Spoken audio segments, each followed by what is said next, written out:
G'day folks, time for a bit of a weekend update. Well, got some bad news on the Chrysler. It's not just that the piston is scored on number 3, which, as people pointed out, I've talked to a couple of people and they said, yeah, it's because this was leaning out. Because part of this gasket was blown out. Obviously this is a pressurised induction thing. What the hell is that noise? Oh, that's right, I got that washing machine cleaning my shop rags. I just hear this bonk bonk bonk sound. Yeah, it's because it's trying to spin. I should really get around to fixing that. I just don't have time for washing machines at the moment. I've got more important shit to worry about. But yeah, it still cleans my shop rags alright. What was I saying? Yeah, this is the induction side, so it's blown that gasket out because they had all this fuel assembly loose. They were obviously screwing around with it. The gasket on the fuel bowl was fucked royally. It would have been leaking fuel everywhere. They've left it loose. It's blown the gasket out and started running lean and killed that cylinder. So that's how they killed this engine. It's a really silly thing to do. I'm quite disappointed about it, but that's just what happens. Idiots.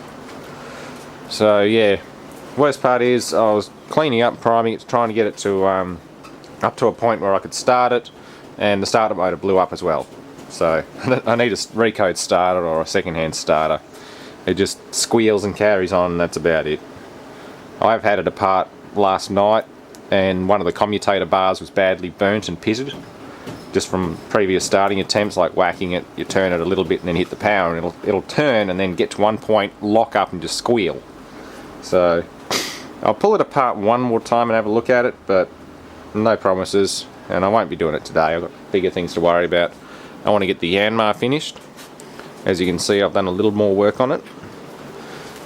I've got the starter and everything on, the water hopper's all sealed up. No new thermostat yet, but we'll work on that one.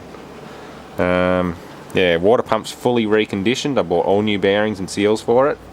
The impeller on it was in mint condition, so that's the standard same. So it's not fully reconditioned with a new impeller, but it's close enough. New bypass hoses and inlet hoses. Alternator brackets mounted up. Yan drive had an oil change. I vacuumed the oil out of that in a little recovery bottle and filled that up with new gear oil. Even though I wire wheeled and clean all the rust off this, it's been weeping salt water again.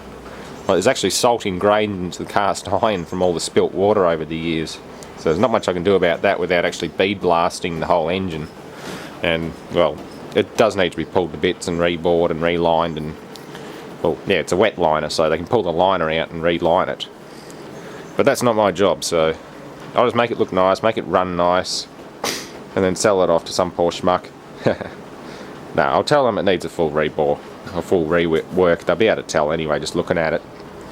The injector still looks like something off the Titanic, so you can tell it hasn't been fully rebuilt, but God help me, it will work. It will run. Even if I have to pump hot water through it first before it'll start. And yeah. Other stuff, well, exhaust place is playing with a turbocharger jet engine that they want to air start, so I'm going to go down there and offer them the blower fairly cheap. My dad's already been talking to him. Motorcycle, well, I've ridden it a few times and I don't know, I'm not a big bikey person, so I'm going to offer that to a good friend of mine. The guy I did my apprenticeship with, and he's getting me to strip out an old thermoforming machine. Well, actually it's only a year old, but it's just China stuff.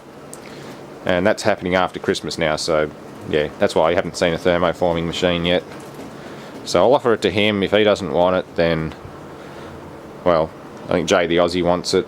He'll maybe trade a generator or something for it, I don't know. Equipment trade and cash are all perfectly viable options. And the Morris 1100 hasn't done anything for the last month, so I've got to get a oil filter. That's what I wanted. Yes, I need an oil filter for it, but that'll work. That's re-ringed and new bearings and everything, so that'll be a good goer. Likewise, Jaytheozzi gave me 3 large 42-inch plasma televisions like this one. Just roadside finds, dead, not working. Probably good for parts or fixing, I don't know. I'll try and make time to troubleshoot each one of them and post a video of that this weekend. This one's Panasonic, made in 2007. Yeah. I can see why people don't bother with plasmas. They are quite difficult to fix compared with LCDs. And there's quite a lot of them around now getting thrown out on the roadside. A lot. Brad's seen heaps of them up his way. Unfortunately got rained on. Jay's driven past another 5. So it's like there's probably about 10 plasmas just in his neighbourhood. And lots of LCD monitors and other goodies. So yeah, I'll have a bit of electronics, a bit of stuffing around, but I'm going to package this thing back up with its cover and everything on it and just park it outside for now. We'll get that main door open again. It's good having that, good having access to that door now that those heating panels and things aren't in the way, because I can wheel big things in and out without having to get it through there, which wasn't going to happen with this trolley. Oh, and bloody hay fever's happening again. I have tried some decongestants and things, but I don't want to use them all the time. Oh, thanks for watching.